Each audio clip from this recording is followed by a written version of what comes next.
what we discussed yesterday?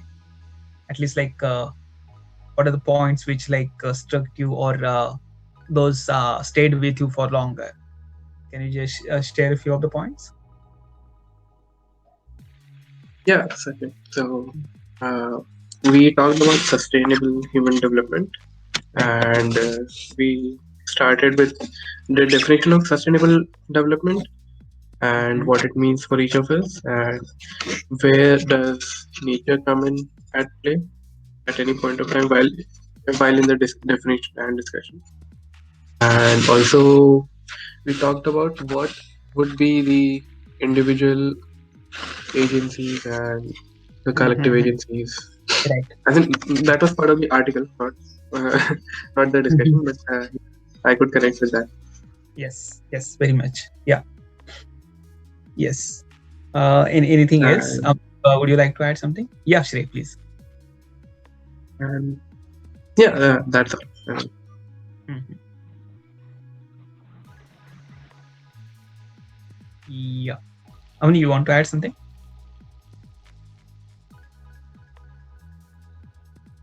Yeah, I remember with, am I audible?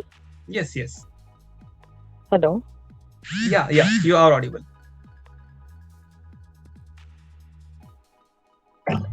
Can you hear us? Yeah, yeah. Am I audible?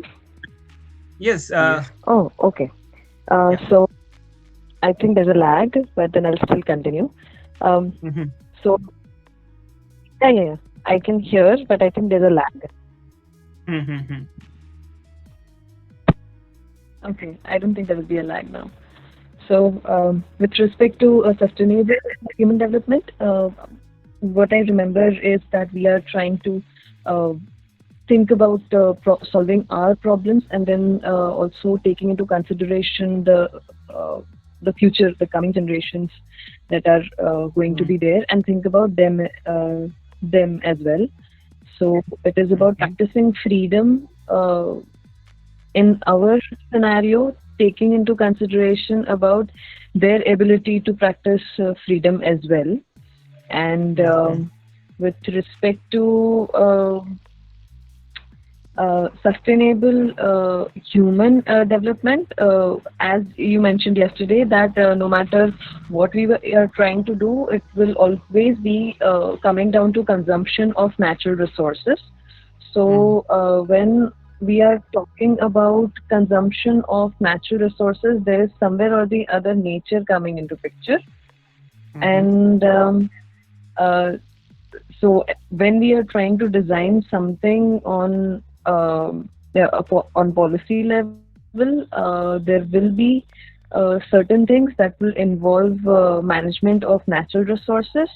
And Mhm. if we are designing something on a local level, it may not be able to be possible to apply it on other levels and on a larger area. Like we cannot set up the whole model, and Mhm. there are also chances that a small model may be taken up in the form of structure on a higher level and then executed everywhere, where the details can be arranged or customized according to the requirements of the community. And Mhm. and then we ended with what happens when uh, multiple layers come into picture, and how the collectives then land up not being so productive, and the Mhm. discussion went on with respect how it there will be disadvantages where or misuse of this hierarchy. Yes. Yes. Yes. Right. So good. I guess it's really a great summary of what we discussed yesterday, and then we ended with very good, important question, which you yourself had raised. Can you just share that particular concern again? You remember, like you had mentioned that. Yeah, So please. Yeah, so when we say that, for example, we took the model of Anganwadi yesterday, where a small community on local level came up with an idea of Anganwadi, and on the state level, the government was inspired to take up that model and use it as a structure to be implemented for the development on a national level, and the states were then handed over to customize their own details and fill up the spaces of Right. whoever is going to be a part of the system and or the model, and then execute it.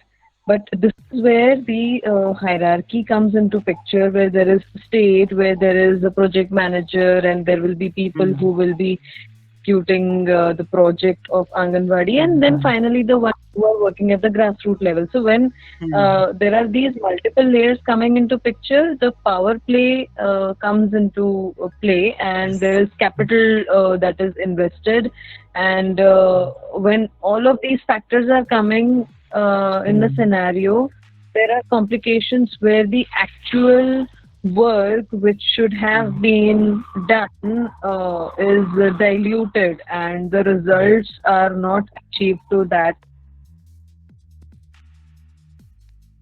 Right, right. Exactly. And then when you say that there could be a negative side to that entire collective capabilities, okay, so then Yeah. it essentially means that uh, you cannot call them capabilities, right? What basically capability is? So capability is essentially something which people aspire for, what people look for, where they want to reach. Okay, and that is something they will we will try to progress in their life. But if there's something which is causing a negative effect, then obviously you cannot call it capability. No, there is a debate for long on this particular aspect, whether capabilities can be positive or negative. Okay, then that debate uh, ended with one really good conclusion, which says that capabilities has to be positive. It have to have a positive effect of it. It should have positive outcome. And then obviously when we say positive outcome, we are basically talking about individuals here, right? So every individual who feel that there's something which is like turning up positively for them, that only those are their capabilities.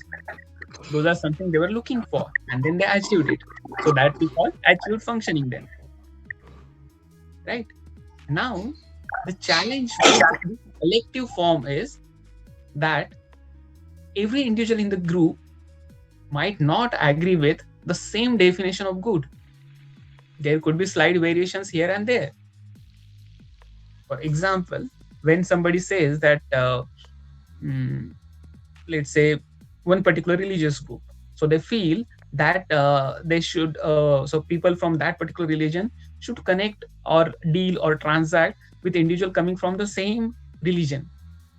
Okay, because they consider that their religion is good, they should support their brothers. Okay, and for that purpose they promote that there should be transactions with people coming from same religion. Okay, now this one particular thought, we assume that everybody coming from that religion will agree to, but that is not possible. You take any kind of religion, so it could be Hinduism, Islam, in any other religion, people will not agree to one particular statement as it is. There will be variations to it, and it may go to an extent that people will disagree with the statement completely, right?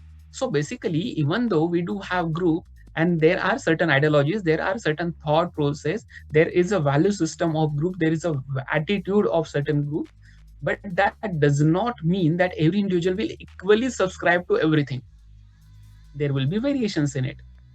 Now that lead to a problem. If there is a variation, okay, and then somebody may feel things any particular groups are doing, those are detrimental for them, those are like causing negative effect for me. So at one level I may feel that my group is doing injustice on other people. It's injustice in some or the other way, because I'm doing transaction with people coming from my own religion. So indirectly, I am opposing the open trade. Okay. Uh, People coming from other religion might be doing that business better, but I don't get opportunity to deal with them. Okay. There could be any reason, but I may feel that this particular clause, this particular rule, this particular norm is not good for me. And then it's basically causing a negative impression on my mind. It telling me that like it's not helping me lead a good future. Then obviously, whatever that group is basically deciding, that's causing a negative effect on my capability set. And then people say that if group have some things which are causing negative effect on my capabilities set, then those are not basically capabilities. And then because of the same reason, Amartya Sen has to say that there is nothing called collective capabilities. You cannot say that collectively there will be certain capabilities. You need to treat it individually. You need to drill it down to individuals, and then only you can understand whether those are really capabilities or those are not capabilities. Okay. So that is a long debate which people were having for long. Now, if we can decide, if we decide that we don't want to call it capability, then the issue is that few of them might be having a positive effect of it. Then what about that? Then isn't it a capability for them? So collective capabilities do exist for them, right? So then because of that, there's like one important point which people raised, and that aspect is called abilities. So if those are not capabilities, then we can call them just abilities. And then what abilities mean? Abilities mean that due to group formation, due to collectivities, I can get certain outcome, and that collective outcome may benefit me or may have a negative effect on me. But in a collective form, there will be certain outcome, right?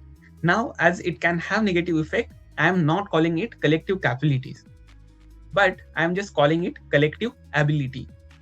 So that collective ability may have positive effect on some of my members, but on other members, it may have a neutral or a negative effect. Are you okay with this? Are you able to make difference between capabilities and abilities? Yes, I'm able to follow the difference that is there between capability and ability. I would just like to also go through why, a separate word like ability is being chosen for this one. Like capability, its significance, and ability as its significance. So I'll go through that later. I'll Yes. get back on that.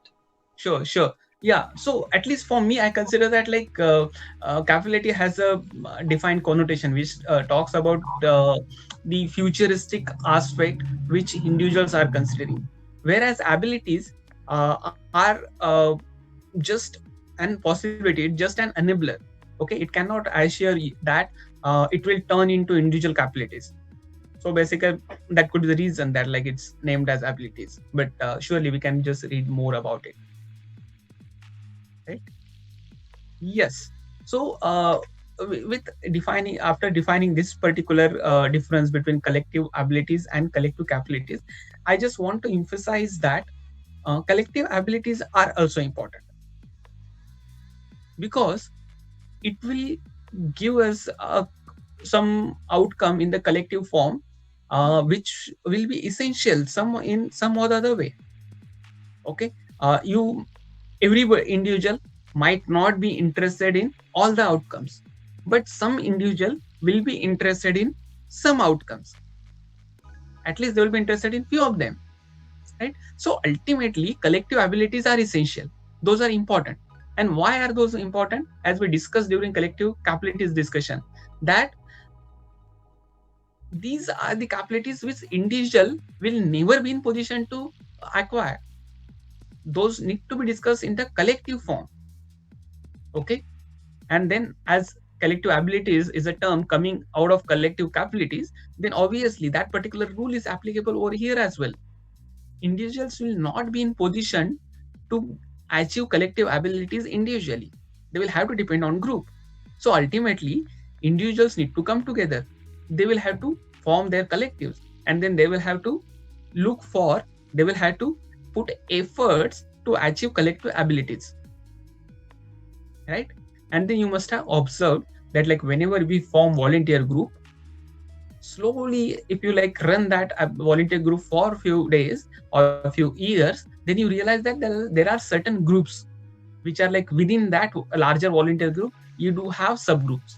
Few of them will be interested in certain things, others will be doing something else. That is happening just because of this, because that other group will be having a slightly different definition of good life, what is better for them, and then they just focus on that particular aspect.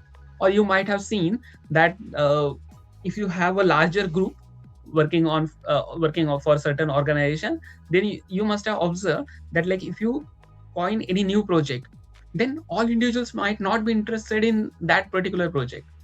There will be only certain group of people who will work on that. Okay, it is simply because that project might be aligned with that small group's interest. It might not be of interest for everybody, and that happen in all the organizations.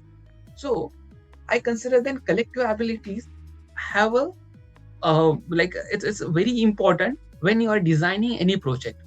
If as a civil society organization, if as a NGO professional, or as a development sector professional, when we are working and when we are designing program, we just need to understand these group dynamics. Everybody will not be interested in everything. They will be interested in certain things, and you need to identify those people who will work on those aspects. Somebody of them might be interested in just fundraising, few of them might be interested in field implementation. These are like the skill sets.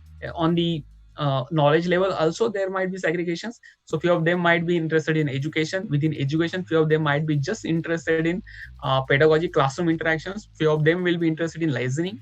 So there will be so many variations, and then accordingly you need to assign responsibilities to those individuals, and then only it will work. Because ultimately whatever responsibilities you are getting, that should align with your capability set. Okay, and then only you will be able to sustain the effort. Those only effort which will go for longer, because people see that those are connected to their future goals. Okay, and then it's not so this might be a very instrumental way to look at it. Okay, you look at the benefits. Okay, but apart from that as well, let's say you just want to look it from the intrinsic perspective, in the sense what is the intrinsic value people find in it. So even then everybody will not value all the things equally. There will be variations in it. So ultimately when you are assigning responsibility, at that time you need to take care of that particular aspect as well. What different things people value, and then accordingly you can assign responsibilities to them. Okay, so ultimately collective abilities are essential. Those are playing a very crucial role. Okay, and then specifically one aspect need to be mentioned, that collective capabilities and individual capabilities, these are two different things. Okay, collective capabilities and collective abilities, these are also different. Okay,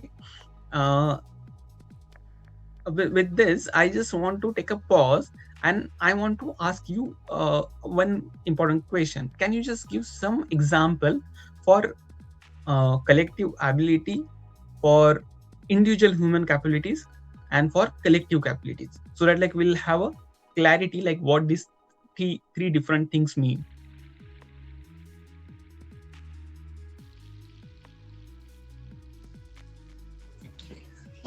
Can school, the administration of running a school be under collective capability where the outcome is going to be good, and there are different sections. There are teachers, there are librarians, there are art people, I mean teachers who take care of the art, I mean different subjects. There is Mhm. admin who is taking care of the admissions, and there is an accounts department for fees and everything. So Right. these are the subgroups that were there. So this would Mhm. this be called under collective capability? Yes. So you are specifying about the group. Now, when we say the collective capability, you need to identify one thing which every individual in that particular group may value. Then only you can call it a collective capability. So, what do you think? Okay, so Will they look for some one thing which will be which every individual will consider as important? so when the teachers they are attending, I mean they are taking classes, for Mhm. them that is important. That is Right. the Right. outcome that they are focused in. Right. If there Right. is if there is an arts department, that group is taking care of the curricular activities Mhm. and the programs, Mhm. that cultural programs that happen, or the uh, uh, or other extracurricular things that happen in the school. Right. So that is Yes. their Mhm. outcome. Mhm. There is Yes. librarian who's taking care of the literature and the resources. Mm. Mm. So So yeah. So thanks. Let me share one example. So have you heard about Isha Home Schools? So those are basically there is one organization which is run by or inspired by Sadhguru's work. Okay, and they do have various branches, but out of that, like one particular branch which work on education part of it. Okay, and those school Isha home schools, those are basically run by that particular stream under Sadhguru's directions. Now if you see that entire administration and teaching non-teaching staff in that particular school, okay, those are coming from uh, the specific ideological position, in the sense like they do believe in Sadhguru's work, they believe in the thought, they believe in the philosophy which is like promoted by Sadhguru. Now if you see that like whatever they are teaching, but apart from that there's one thing which is common and which is everybody uh, is subscribing to, everybody aspire to work on that particular aspect, and that is the Sadhguru's philosophy. They want to work on that. They want to follow all the practices which are like promoted by Sadhguru. So ultimately, that is one collective capability for them. They want to aspire. They are like looking for a generation which will work on that particular ideology, right? So for that group, then you can say that Sadhguru's ideology, Sadhguru's philosophy practices is the collective capability for them. That is something they want to achieve. Uh, they want to work on that, right? Do you see like it's a good example?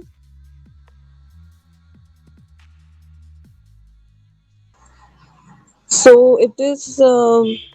So the goal is common. The goal is in sync with the ideology that Isha Foundation is trying to Hmm. put forward, and then there are Yes. branches which take care of individual outcomes. I mean, Right. but they are in sync with the ultimate goal. Yes. Yes. Okay. Okay. Yeah. Hmm. Now, on the contrary, if you see about the collective ability, okay, so what collective ability is saying that together they can achieve something, okay, but everybody will not subscribe to that thing completely. It might be having negative effect on few of them. So let's take one particular example, like who are working with Isha Homeschool. uh, they feel that it's a noble cause, they're doing it for the larger good, and they should not expect uh, competitive salaries over there. Okay, they should work on the minimal salary. Now as a collective they feel that like this is something need to be done, administration agrees for that, and then everybody get the reduced salary, for example. Now somebody like who is completely aligned with this ideological position, okay, and then who is not having a lot of responsibilities, will completely agree to this. They will subscribe, they will be happy with it. But there will be certain groups which might not be, or rather individuals who might not be agree with, who might not be okay with this decision, because they do have larger like lot of responsibilities at home. They do have different aspirations, and then because of that they might not be agreeing to this particular decision to reduce the salaries. Okay, now if as a group, obviously due to majority they decide something, they work on that, they achieve it, then it can be a collective ability. But it is not equally turning positive for all the individual. Few of them will be happy with it, few of them will not be. Okay, so now it is collective ability and not a collective capability, right? Okay, so the same institution, but Hmm. when some things are not working in favor of a group of people, it Hmm. turns Hmm. out to be collective ability and not Right. capability. They are Yes. still willing to work, but they are not getting their share of what they want to pursue. So Right. that is what is turning the capability into the ability. Right. Okay. Exactly. Exactly. And then as a professional development sector professional, then it became a responsibility to identify how collective abilities are playing role for that particular group, for that particular collective. Because if we continue working on the negative aspect, if certain things are turning up negatively for that particular group continuously, then they may withdraw from the collective, and then it will affect negatively on the group, because slowly then your group will start reducing. And that is what you must have observed in a lot of organizations. That slowly, like if there are like complete shift in their positions, if they change their regular course, then you see that like people start withdrawing from the organizations, people start withdrawing from the their volunteer positions. Okay, because obviously as a volunteer it's easy to withdraw, but even in the, if you are like people are working as an employee during that particular employment as well, people may decide to withdraw if they see that organization is like changing their positions, right? And then this kind of transitions, it's like you can observe it everywhere. So then ultimately we need to understand what may work as a collective capability, and if you work on collective capability properly, then you can sustain some efforts for longer, right? So ultimately then it connect with our discussion which we are having about sustainable human development. So if you want to sustain something, if you want to sustain the development, then you need to work on collective capabilities. People need to understand, people need to subscribe to your thoughts of larger good. If you think that lifestyle which is connected, I'm just taking your example, on this example which he had mentioned yesterday, that for good health, life which is connected to nature is good. If you want to make this particular statement, then you need to get a collective agreement on that particular aspect. That is not sufficient, you need to sustain that. And if you manage to sustain it, then only you can maintain the consistency in it, and then only you can expect sustainability in your human development efforts, right? Are you okay with this line of thought, these statements, these logical connections? Yeah. Yes, Sachin. I just wanted to know the third one. Which one was it? I understood collective capability. I understood collective ability. And which was the third one? Yes, so the last, yeah, last one I mentioned about the individual capabilities. Okay, individual capability. Okay. How do Yes, we and put then that forward? Like an yes, analogy to it. Yeah. So I guess like individual, like if they do have their own personal aspirations, okay, then accordingly, what is contributing to their aspirations, that we call the individual capabilities. So let's say, let's take that collective abilities related discussion in Isha home schools. Okay, so let's say uh, we figure out that like as a collective, uh, reducing salary was one decision which was taken, but everybody was not agreeing to it. And then as a group we decide that like if there are certain individuals who still want higher salary, uh, we will allow that. Okay, it won't be that particular decision won't be forced on everybody. It will be a voluntary decision. If somebody feel that like they can reduce their salaries, they can. But if others don't feel so, they are not forced to continue with the same decision. Okay, now in this particular aspect, if you see that every individual now have choice to decide what they want to do. Okay, and if that particular decision continues, then it is basically coming from the individual capabilities perspective. Now it may turn as an individual capability. Okay, there's a certain group who want higher salary due to a number of reasons, then they will get that. There is another group who think that their ideology, okay, for their ideology they can compromise their salary.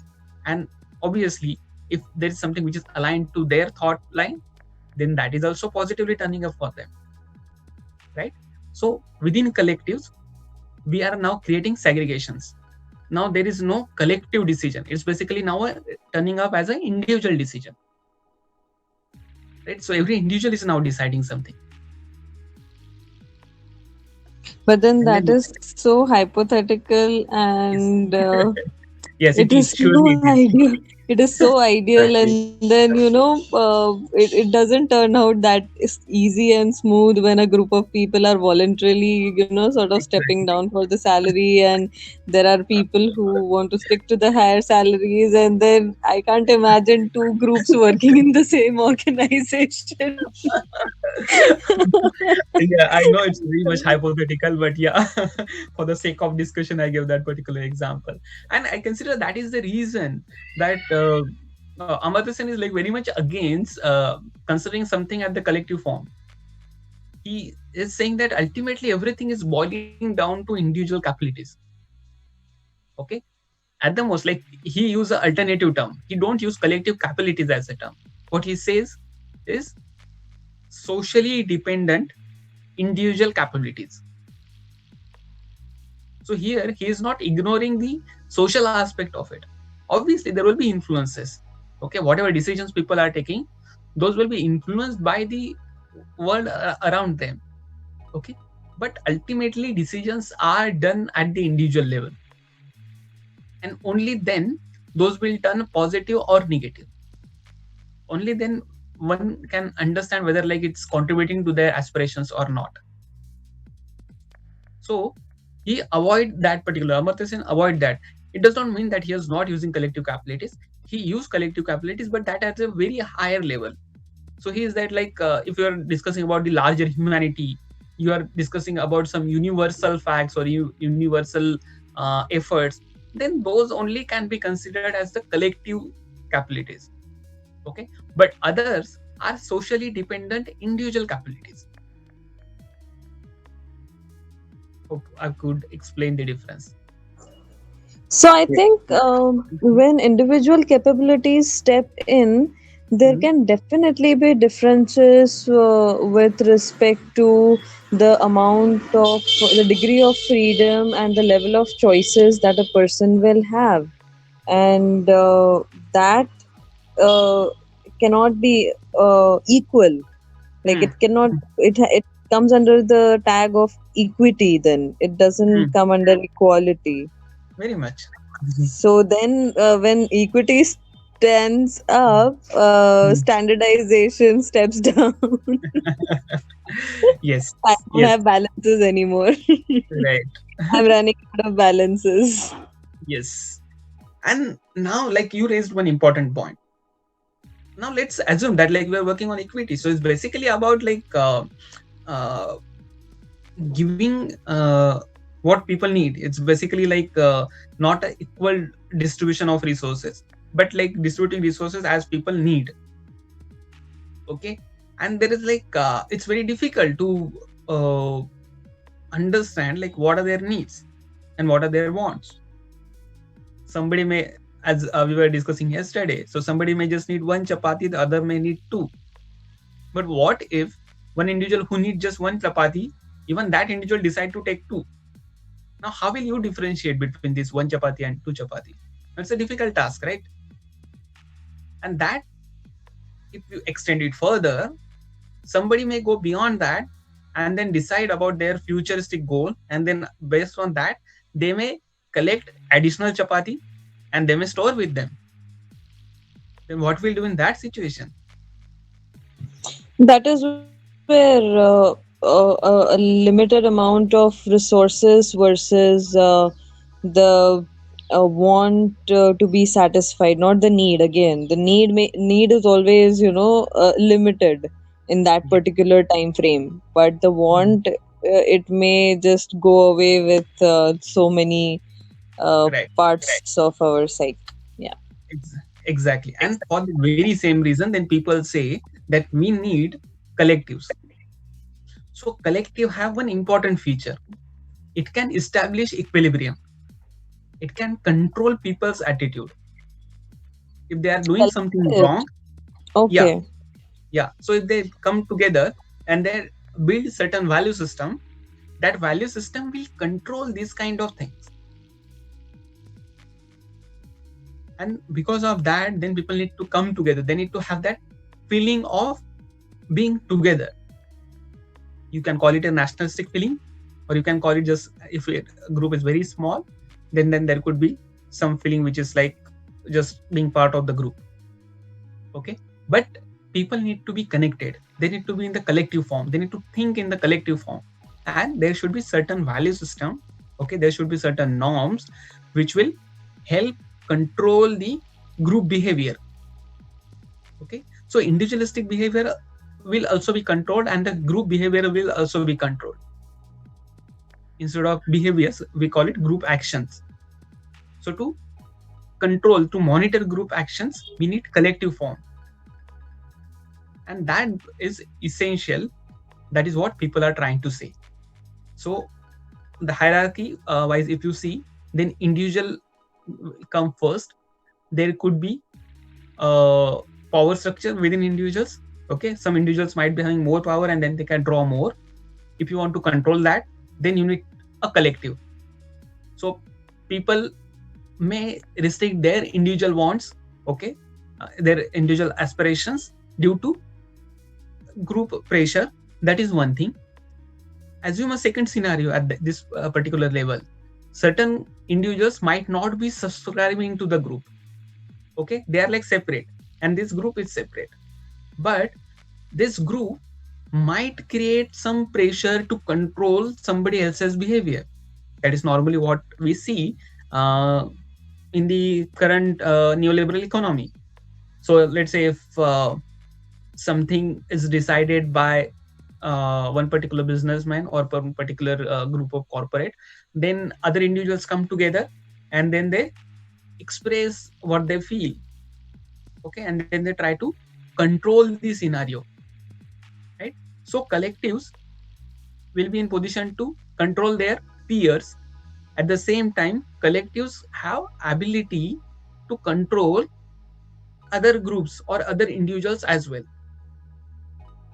Okay, so we first discuss individual, we discuss their differences, then we understand what is the benefit of coming together, what is the benefit of forming collective. Now let me discuss one more point. Collective may also have a negative effect, in the sense every individual in the group may subscribe to something. They think whatever they are doing, whatever their collective action, that is good. But from the larger humanitarian perspective, that action might not be good. That action might not be appropriate. So for example, if certain community decide that their women should not step out of their homes, they should have parda, or they should have veil. Okay, now this particular aspect that particular entire community and individuals who are facing the consequences, everybody is in agreement. Okay, they are okay with all those things. But if you study it from the larger humanitarian perspective, from the right based perspective, then this is like really bad. Okay, it's a kind of differences it is creating, it's huge. Now it basically means that group may agree with something which is not good for themselves. Then what? Then we have a third layer, that is state. Now in this kind of scenarios, state need to intervene.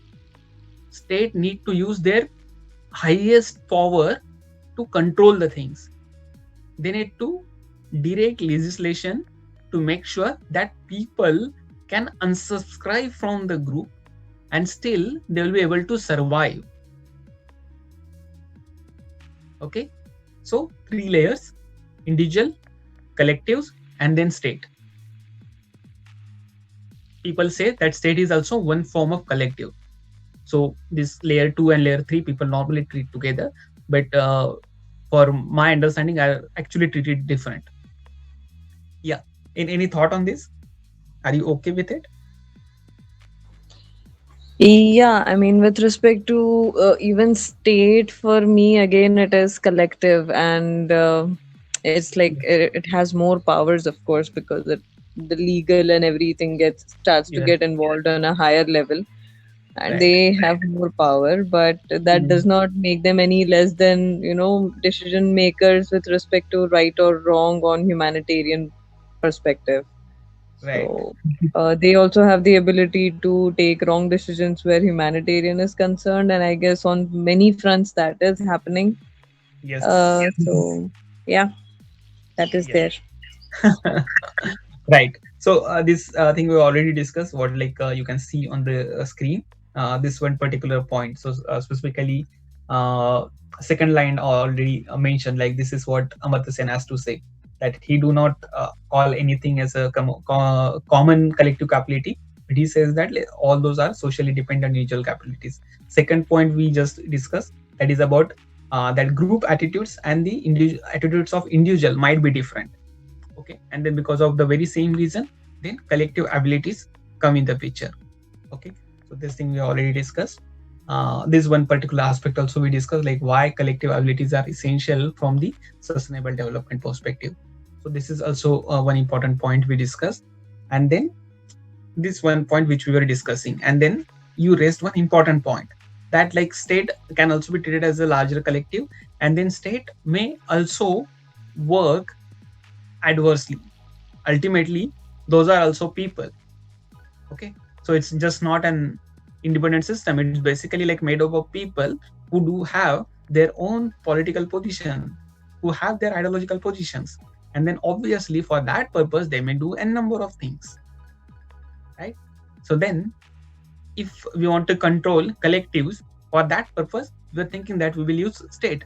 And that like it's a very evident, you must have seen that recent decision like about talaq, right? So Muslims were now not allowed to like do the take divorce orally, so they will have to go through the legal procedure for that purpose, right? Now this is exactly like that entire collective. If we treat Muslim community as a collective, then that collective was agreeing to that particular decision, but state feel that it's not good, and then they changed that particular rule, that particular norm, right? So that is where state intervened and then took the decision. But as you rightly mentioned, sometimes state may do something from their own perspective, which is like good for their own ideological position. And if state start doing that, then what we can do? So a good example is what you can see recent uh, laws related to farming related thing, right? Now I'm not saying like I'm not in position to claim whether the state is doing with their own intentions of drawing some benefits through it. I'm not saying that, but let's assume hypothetically if that is the case, Okay, if that is the case, then what farmers are doing? Farmers from in the entire nation, they are coming together. They are forming collective, and then they are negotiating with state. Okay, so now if you figure out that state is not doing something right, then collectives will influence the state. They will come together, okay, and with that collectivity, they bring certain power, and then they use that power to control the state. Okay, now earlier we were discussing one example in which we were saying that collectives will be controlled by a state. Now in this example, it's exactly the other way around. State is doing something, okay, and collectives will control that. So basically, state and collectives work together to balance each other. And in a day-to-day language, we say that government and civil society, they control each other. As simple as that. Is it fine? Yes, Sachin. Yes, perfect. Now we'll quickly, I consider, like, we'll just discuss a couple of more points and then we'll stop for today, and that will be end of this end of our collective abilities related discussion. So after discussing all those things, what is the role of state now? Okay, so earlier we mentioned certain responsibilities which state should take. There are other responsibilities as well. So after this discussion, I consider that indirect agency, strengthening indirect agency, is another responsibility which state has to play. Now, what does it mean? What is direct agency and what is indirect agency? Any thoughts on that?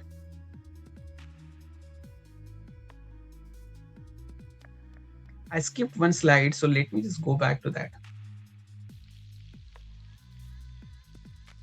So, indirect agency, it's basically something which individuals control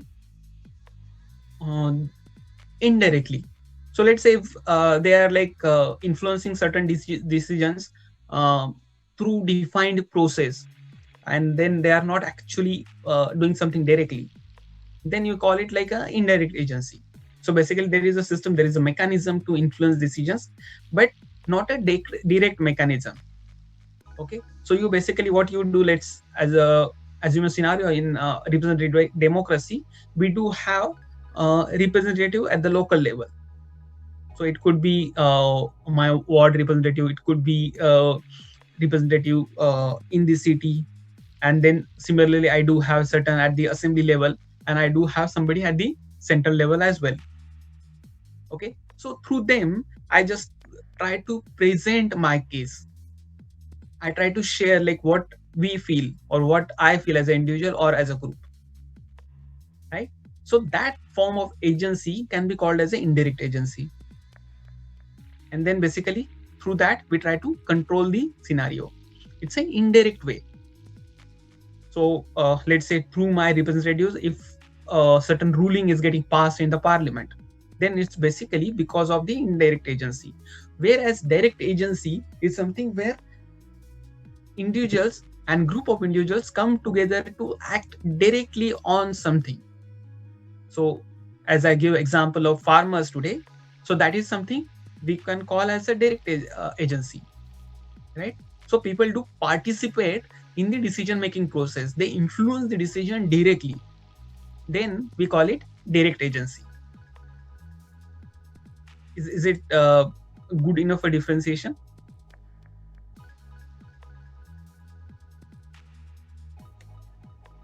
It's fine, right? Indirect and Yeah, direct. it's fine. Perfect. Yeah. Now I'll come back to the same point where we're trying to define responsibilities of state. Okay. So in that we mentioned that state's responsibility is to strengthen indirect agency. What does it mean now? It basically means that if we are running representative democracy, then all the pillar of democracy should be strengthened. So there should be open discussion, there should be platform for discussion, there should be opportunities for individual to communicate their consent and dissent. They should be in position to share their thoughts to their representative. There should be certain processes, a transparent process should be there to collect the ideas, collect the thoughts, to process it and take decision on that. Okay, so ultimately state's responsibility is to strengthen the indirect agency, and then only we can have sustainable human development. Ultimately, we are looking for something, a kind of a development which will sustain, which will live for longer, which will be having positive effect on generations to come. Okay, so if we create indirect agency, if we create a strong indirect agency, then that system will assure sustainable development. This is one aspect. And then because of the same reason, I guess, like we do appreciate Western system, because they do have a good mechanism for indirect agency, right? Secondly, state need to promote collective abilities of smaller groups. Now, what has happened, basically, if collective is huge, okay, and then they come together with certain purpose, they will be able to influence state, right? So in let's say in immediate thing like the farmers, it's a huge collective, then I consider that they will be able to influence state to a great extent. Or let's assume in Maharashtra, so we were like fighting for Maratha reservation. No, Maratha is a huge community here, and they could like come together, and then rather it's a strong, powerful community, I would say. Okay, and then why they need reservation, it's altogether a different story. Let's not get into that. But they had like a strong community. They came together as a collective. They influenced the state, right? Now, this particular thing, if you see, then these are the larger groups, and they do have say as a collective. State will be responsible for listening them. No, but what about smaller groups? What about weaker groups? Okay, if certainly let's say a group of OBC, I would say, okay, or group of individuals like who are coming from underprivileged background, they might not be in position to create the same impact. What about groups like LGBT? They don't have any say here. Right? It's just because the smaller groups don't have say. People will not be listening them. Now, state's responsibility is to make sure that this kind of smaller groups are not getting ignored. State's responsibility is to listen them, to understand what they are trying to say. Okay, obviously, decisions will be really focused on the majorities, but at least smaller groups should get chance to express their feeling, to express their ideas, their views. Okay, those need to be documented and need to be for those smaller groups, we can try to create certain position in the larger decisions. At least that much a state can do. Okay, so these I consider the additional responsibilities of state. Before this, we also discussed about few more responsibilities. So one of them was like providing conversion factors and providing resources. So provisioning and then converting those resources into capabilities. Okay, and for that purpose, the influencing the conversion factors was also state's responsibility, right? So these are few of the responsibilities of state I consider. And in the end, I just also want to discuss like what is the responsibility of civil society organizations then? What we are working for. So if you're working as a development sector professional, then what will be our responsibility? So our responsibility would be to influence or to enhance collective abilities. So when people are coming together for some other reason, okay, then they will have their own vision as a collective. Then to enhance that particular collective abilities, okay, to take that particular group to a next level, okay, to help them achieve higher level of abilities, that is something which civil society should do. So whenever we say that like we are designing development sector project, or we are designing something for the NGO sector, then we are not doing anything different. What we are specifically doing is our first line, that is enhancing their collective abilities. We are looking at them in the collective form, and we are just trying to make sure that certain abilities are provided to that group. And as we already know, the nature of abilities is that it will not benefit every individual equally. There would be variations, okay, so those variations are assumed already. So whatever we are doing it for the collectives, okay, that is one thing. Secondly, increasing effective power. Okay, we already discussed is effective power earlier. What it means that we are providing power to them, okay, that power could generate through enhancing individual capabilities, through bringing them together as a collective, okay. So you can use any strategy for generating power for that particular group of people, okay.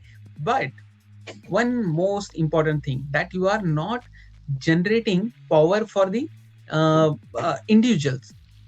Individuals will not control something, okay. It will be a group which will get the power, and then every individual will use that particular power for their own benefit. So it will create a positive effect on those individuals. But that individual will not direct everything. That individual will not control, that will not abuse the power, right?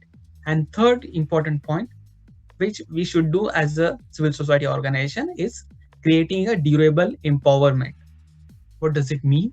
It basically means that civil society organization or development sector organization should not work in a charity mode, should not work in the philanthropic mode. They should work in the empowerment mode, which means that our responsibility is to enhance their capabilities. Our responsibility is to make sure that they should be in position to sustain the efforts. They should be able to take the ownership of that. They should not be dependent on somebody who is like out of the group, right? So they should not be dependent on the state or any particular individuals or particular organizations. They should be in position to sustain their increased capabilities without taking somebody else's help. We should work, civil society organization should work as a catalyst, and they are not gonna make individuals dependent on them, okay. So in that form, then durable empowerment is our another responsibility, okay. So with this, I'll take a pause. Any thoughts on this? I feel the last two slides, they have been really very strong with respect to I would say how an individual can participate or contribute in the functioning of how the capabilities are put to work. So Yes, yeah, yes.